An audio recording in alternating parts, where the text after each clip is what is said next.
Hi everyone, it's Adam here, and I want to use my video blog today to touch base with our school leaders who I know have a shared topic on the tips of their tongues this week with NAPLAN just around the corner next week in all Australian schools.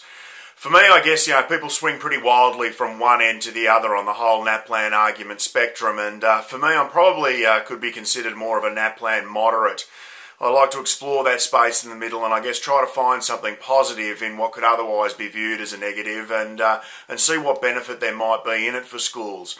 I know that for myself as a school leader there were probably 5 attitudes or 5 behaviours that I used to consider that I thought helped us get NAPLAN on track, and I thought I'd share those with you today. The first one I think that school leaders need to do is to trust a conversation with their staff to talk about NAPLAN.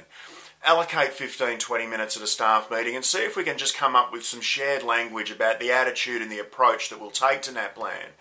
There's probably nothing more destructive about your approach to NAPLAN than if you've got certain factions of people in your staff who are so anti-NAPLAN that they almost undermine the idea of getting some data from it. And then you've got people on the other end sometimes who are so obsessed with the idea of being able to prove that their students are moving forward that they overteach to the test. And we end up with skewed data on the wrong end as well. And so I think that it's really important that we have that conversation about the attitude and also the time that we'll allocate to preparing students for the test, and perhaps recording that on one page and limiting yourself to one page so that that's something that people can remember and that page really resonates with them and becomes something that's a shared agreement about the way that we'll approach the testing and indeed the pre-testing period too. The second thing that I think school leaders need to do is to really know what NAPLAN is and to know what it isn't.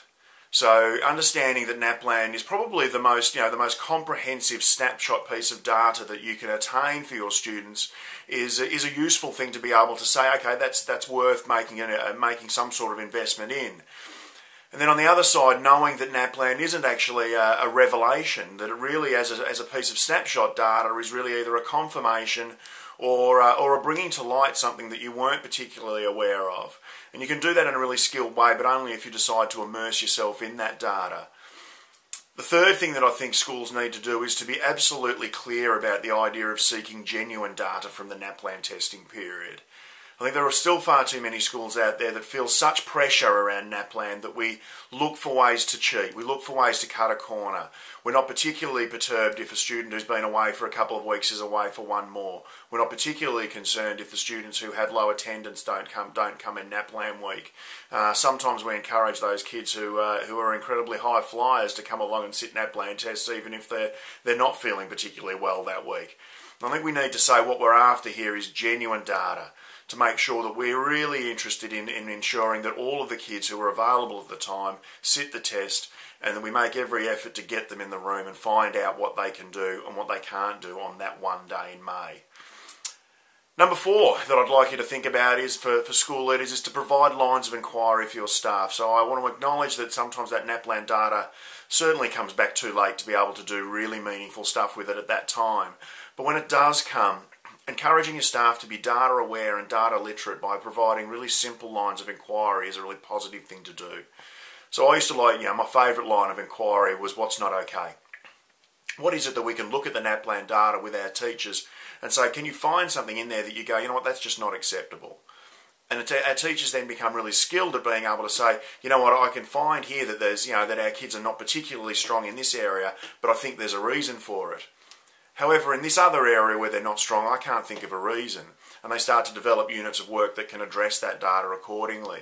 Teachers start to own the data then and start to be able to become really skilled interrogators of it, which again allows them to place NAPLAN data in its perspective, which I think is a useful thing for our teachers to be able to do. We don't end up all over the continuum when we achieve that. I guess the final thing that I want NAPLAN school leaders to be aware of is what I like to call a distinguished or a dignified rage. We need to make sure that NAPLAN data is useful within the walls of our school, but the way that it is used outside the school in the media and on league tables and through websites is not okay. It's not the way that our schools should be measured, and it's not actually a measure of our schools that we should allow to continue. We need to use a quiet, calm, confident, expert voice. in being able to say that that's not what NAPLAN is about. It's not what NAPLAN is about in our school. It's not what NAPLAN is about in our region of schools, where schools will often be compared against their neighbours, who we want to collaborate with, not to compete with. It's actually fundamentally opposed to the way we want our schools to work. And we need to rage against that. But we need to do it in such a way that we appear, as we are, the experts and the people who really understand what education and what real collaboration around education needs to be.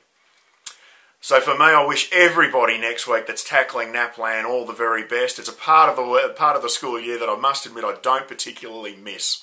So I hope that it goes smoothly for you. I hope you get some data that's useful out of it. I hope that your students aren't too stressed and aren't worried about sitting these tests. And I hope that you can keep it in perspective for your school, and that today's video blog might have been useful for you in doing that. Bye for now.